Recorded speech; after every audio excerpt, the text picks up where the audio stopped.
नमो तस्स भगवतो अरहतो सम्मा संबुद्धस्स। सभी धम्म मित्रों को सप्रेम नमो बुद्धा जय भीम। बौद्ध भारत में आपका स्वागत है। दीघ निकाय का सामान्य फल सूत्र जो चल रहा है, पिछले वीडियो में 4 ध्यानों के बारे में चर्चा की थी। कोई भी व्यक्ति शील का पालन करते हुए समाधि का अभ्यास करेगा, उन 4 ध्यानों तक पहुंच जाएगा।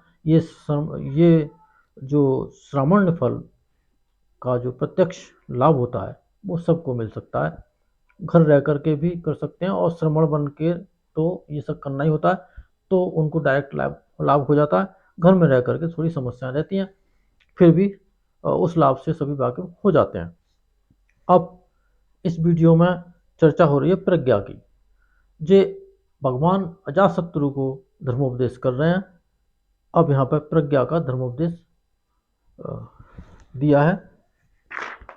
ज्ञान दर्शन वह इस प्रकार एकाग्र शुद्ध निर्मल निष्पाप क्लेशों से रहित मृदु मनोरम और निश्चल चित्त पाने के बाद सच्चे ज्ञान को प्रत्यक्ष करने के लिए अपने चित्त को झुकाता है।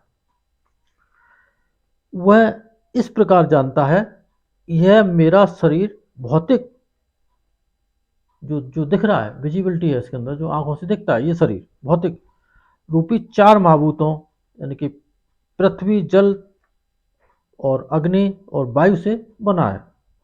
माता और पिता के संयोग से उत्पन्न, भात और दाल से वर्धित, अनित्य, छेदन भेदन मर्दन और नाशन योग्य है। यह मेरा विज्ञान मन इसमें लग जाता है और बंध जाता है।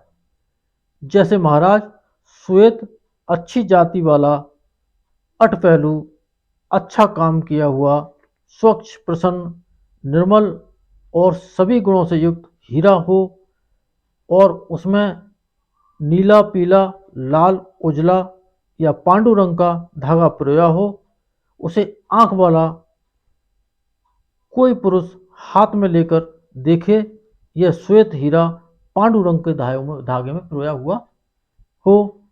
उसे आंख वाला कोई पुरुष हाथ में लेकर के देखे कि ये इस धागे में पिरोया है, इस कलर का धागा।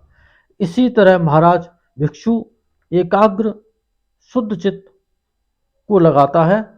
वह ऐसा जानता है, यह मेरा शरीर भौतिक नाशन योग्य है, यानी कि 4 महाभूतों से बना हुआ है और अनित्य धर्मा है, ये खत्म होने वाला है और मेरा यह विज्ञान यहाँ लगा है, फंस गया है।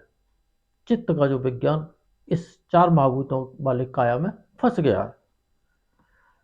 यह भी महाराज प्रत्यक्ष सामान्य फल से बढ़ करके है। इतना बोध किसी को जाग जाए और निश्चय हो जाए कि हाँ ये बात ठीक है। अब बातों बातों में सभी जानते हैं, ऐसा स्वीकार कर लेते हैं, लेकिन मन के अंतर्मन की गहराई तक इस बात को मन जान जाए कि ये इस तरह की संधि बनी हुई है जो मुझे तकलीफ देती है। दूसरा इसमें विषय आता है मनोमय शरीर का निर्माण। वह इस प्रकार से एकाग्र शुद्ध चित्त पाने के बाद मनोरम शरीर के निर्माण करने के लिए अपने चित्त को लगाता है। वह इस शरीर से अलग एक दूसरे भौतिक मनोमय सभी अंग प्रत्यंगों से युक्त अच्छी पुष्ट इंद्रियों वाले शरीर का निर्माण करता है। जब ध्यान साधना कर लेते हैं तो वो अवस्था इस तरह से शरीर और मन की हो जाती है। जैसे महाराज कोई पुरुष मूछ के सरकंडे को निकाल ले, उसके मन में ऐसा हो, यह मूछ है और यह सरकंडा है, मूछ दूसरी है सरकंडा दूसरा है, मूछ ही से सरकंडा निकाला गया है। जैसे महाराज कोई पुरुष तलवार को म्यान से निकाले, उसके मन में ऐसा हो, यह तलवार है और यह म्यान है, तलवार दूसरी है और म्यान दूसरी है, तलवार म्यान ही से निकाली गई है। या जैसे महाराज कोई सपेरा अपने पिटारे में से सांप को निकाले, उसके मन में ऐसा हो यह सांप है, यह पिटारा है। इसी तरह से ये सांप अलग है, पिटारा अलग है। इसी तरह से महाराज भिक्षु इस प्रकार एकाग्र शुद्ध चित्त पाकर मनोमय शरीर के निर्माण के लिए अपने चित्त को लगाता है। सो इस शरीर सो इस शरीर से दूसरा है और चित्त दूसरा है। यह भी महाराज प्रत्यक्ष सामान्य फल होता है। ये बहुत ही महत्वपूर्ण बातें यहाँ बताई जा रही हैं, खूब ध्यान से सुने, दोबारा से वीडियो देखें। अब बात आती है रिद्धियाँ, जो चमत्कार होते हैं वो।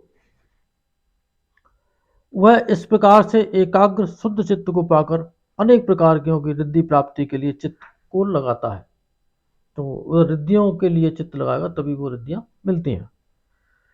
वह अनेक प्रकार की रिद्धियों को प्राप्त करता है, एक होकर बहुत होता है, बहुत होकर एक होता है। इस प्रकार की एक रिद्धि होती है कि अनेक दिखने लगते हैं, प्रकट होता है और अंतर्धान होता है, गायब भी हो जाता है।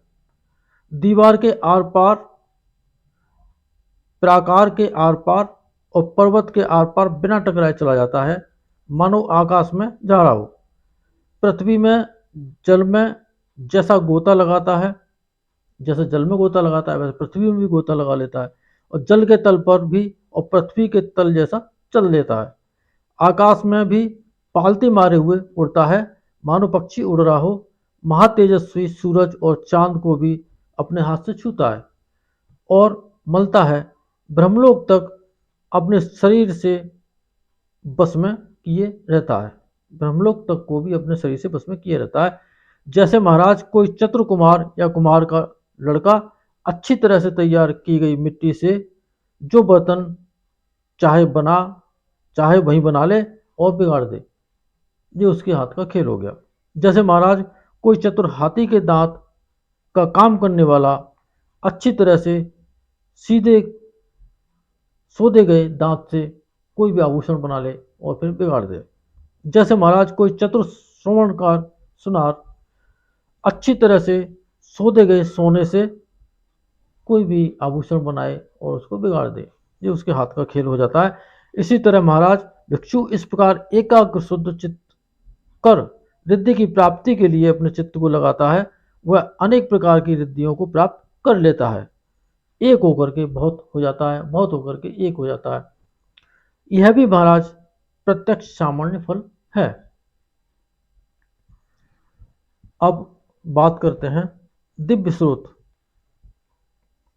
दिव्य स्रोत की बात और करते हैं। किस तरह के शब्द होते हैं जो दूर से भी सुनाई दे जाते हैं।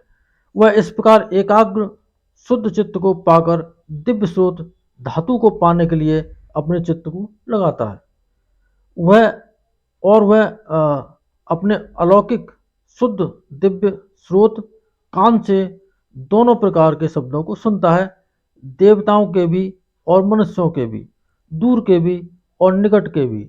जैसे महाराज कोई पुरुष रास्ते में जा रहा हो, वह सुने भेरी के शब्द, मृदंग के शब्द, शंख और प्रणव के शब्द, उसके मन में ऐसा हो यह भेरी का शब्द है, यह मृदंग का शब्द है, यह शंख का शब्द है और प्रणव का शब्द है। इसी तरह से महाराज भिक्षु इस प्रकार एकाग्र शुद्ध चित्त को पा दिव्य स्रोत धातु के लिए अपने चित्त को लगाता है। वह शुद्ध दिव्य दूर के भी और निकट के भी शब्दों को सुन लेता है। महाराज यह भी प्रत्यक्ष सामान्य फल है। इन सत्य वचनों से आप सबका मंगल हो, भला हो, कल्याण हो, संसार के सारे प्राणी सुखी हो। साधु साधु साधु।